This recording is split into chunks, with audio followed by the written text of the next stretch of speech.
अब बहुत कम लोग ऐसे हैं जिन्होंने नी रिप्लेसमेंट का नाम नहीं सुना है। शायद अपने लिए या अपने दोस्तों या अपने रिश्तेदारों के लिए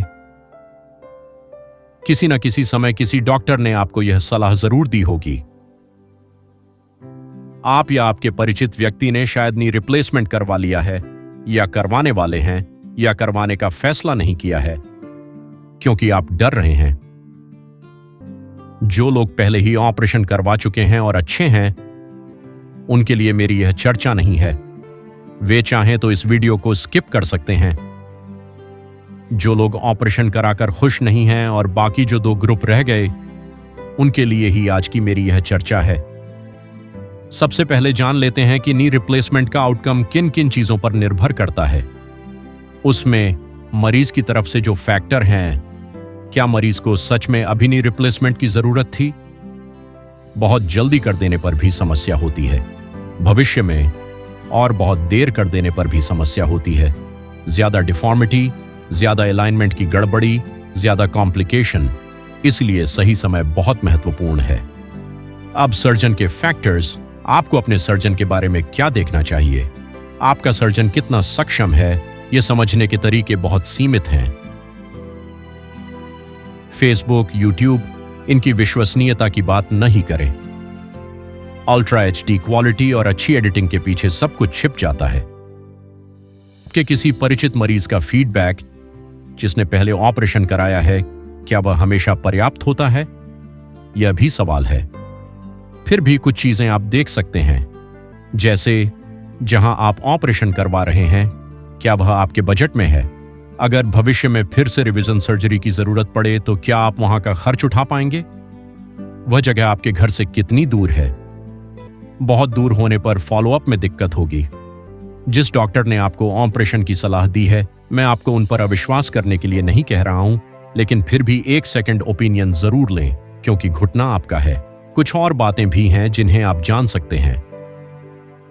जिस जगह आप ऑपरेशन कराने जा रहे हैं, अगर वहां कोई स्टाफ आपका परिचित है, चाहे मेडिकल हो या नॉन मेडिकल, तो आपको जानकारी लेने में आसानी होगी। जैसे आपका सर्जन नियमित रूप से नी रिप्लेसमेंट करते हैं या नहीं। महीने में 4-5 करते हैं तो भी वह अच्छे सर्जन हो सकते हैं।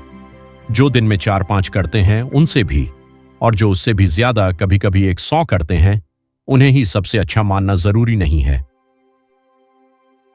एक नी रिप्लेसमेंट करने में कम से कम 1.5 से 2 घंटे लगते हैं। बहुत एक्सपर्ट जगहों पर जहां सब कुछ व्यवस्थित है, स्टाफ, एनेस्थेटिस्ट सब तैयार रहते हैं, वहां भी कम से कम 1 घंटा लगता ही है। दिन में केवल 24 घंटे होते हैं। अब सोचिए, एक व्यक्ति दिन में कितने सफल ऑपरेशन कर सकता है?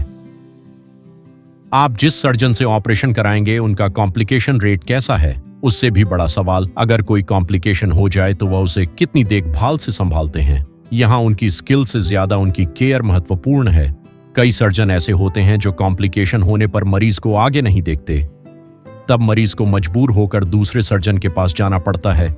ऐसा न हो, इसका ध्यान रखें। एक और सवाल, आपका सर्जन कौन सा इम्प्लांट या किस कंपनी का इम्प्लांट इस्तेमाल करेंगे? देशी या विदेशी? पूरी जानकारी लेकर जरूरत हो तो इंटरनेट पर खोजकर फिर फैसला लें, क्योंकि घुटना आपका है। अब अस्पताल की बात करें। जहां तहां नी रिप्लेसमेंट कराना ठीक नहीं। जहां स्टेरिलिटी पर संदेह हो, वहां से बचें, क्योंकि अगर इन्फेक्शन हो गया तो सब खत्म। अगर कोई जानकारी न हो तो अपने बजट में आने वाले NABH मान्यता प्राप्त अस्पताल में ऑपरेशन कराएं। कोई भी सर्जन नहीं चाहेगा कि उसके मरीज को इन्फेक्शन हो, लेकिन सब कुछ उस पर छोड़ देने के साथ साथ आपको भी जागरूक रहना होगा। इस संदर्भ में एक जरूरी बात, अगर आपके शरीर में पहले से कोई इन्फेक्शन के लक्षण हैं, तो ऑपरेशन की तारीख तय हो जाने के बाद भी उसे छिपाएं नहीं। जैसे पेशाब में जलन, पेट के निचले हिस्से में दर्द, दस्त, दांत में दर्द, गले में दर्द, खांसी, इनको नजरअंदाज न करें। शरीर में कहीं भी इन्फेक्शन होने पर वह ऑपरेशन के समय जॉइंट में फैल सकता है, इसलिए जोखिम न लें। हालांकि ऑपरेशन से पहले सभी जांचें की जाती हैं, फिर भी आप खुद अपने डॉक्टर को जरूर बताएं। अगर कुछ छूट गया तो नुकसान आपका होगा, क्योंकि घुटना आपका है। नी रिप्लेसमेंट के आउटकम पर और भी चीजें असर डालती हैं, जैसे post operative care, physiotherapy, pain management. जिन अस्पतालों में सक्षम एनेस्थेटिस्ट होते हैं, वे रीजनल या जनरल एनेस्थीसिया के साथ नर्व ब्लॉक भी देते हैं। इससे ऑपरेशन के बाद दर्द बहुत कम या लगभग नहीं होता। इससे फिजियोथेरेपी जल्दी शुरू हो सकती है और भविष्य का परिणाम बेहतर होता है। नी रिप्लेसमेंट क्या है, इसके आदर्श मरीज कौन हैं और इसके विकल्प क्या हैं, इन सब पर हम किसी और दिन चर्चा करेंगे। एक वीडियो में सब कुछ बताना संभव नहीं है। यह इतना बड़ा विषय है कि 10 वीडियो में भी पूरा नहीं होगा। अंत में एक बात, रोबोटिक TKR। बहुत से लोग सोचते हैं कि रोबोट खुद ऑपरेशन करता है और डॉक्टर बाहर बैठे रहते हैं। ऐसा नहीं है।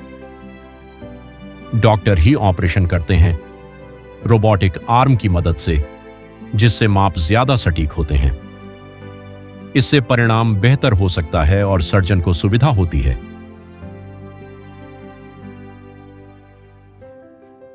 लेकिन इसका खर्च ज्यादा होता है। अगर आपका सर्जन रोबोटिक तकनीक में बहुत अनुभवी नहीं है, तो ऑपरेशन में ज्यादा समय लग सकता है। इससे एनेस्थीसिया का समय बढ़ेगा और उससे जुड़े कॉम्प्लिकेशन भी बढ़ सकते हैं। नमस्कार, आज के लिए इतना ही। फिर मिलेंगे, फिर बात होगी। अच्छे रहिए।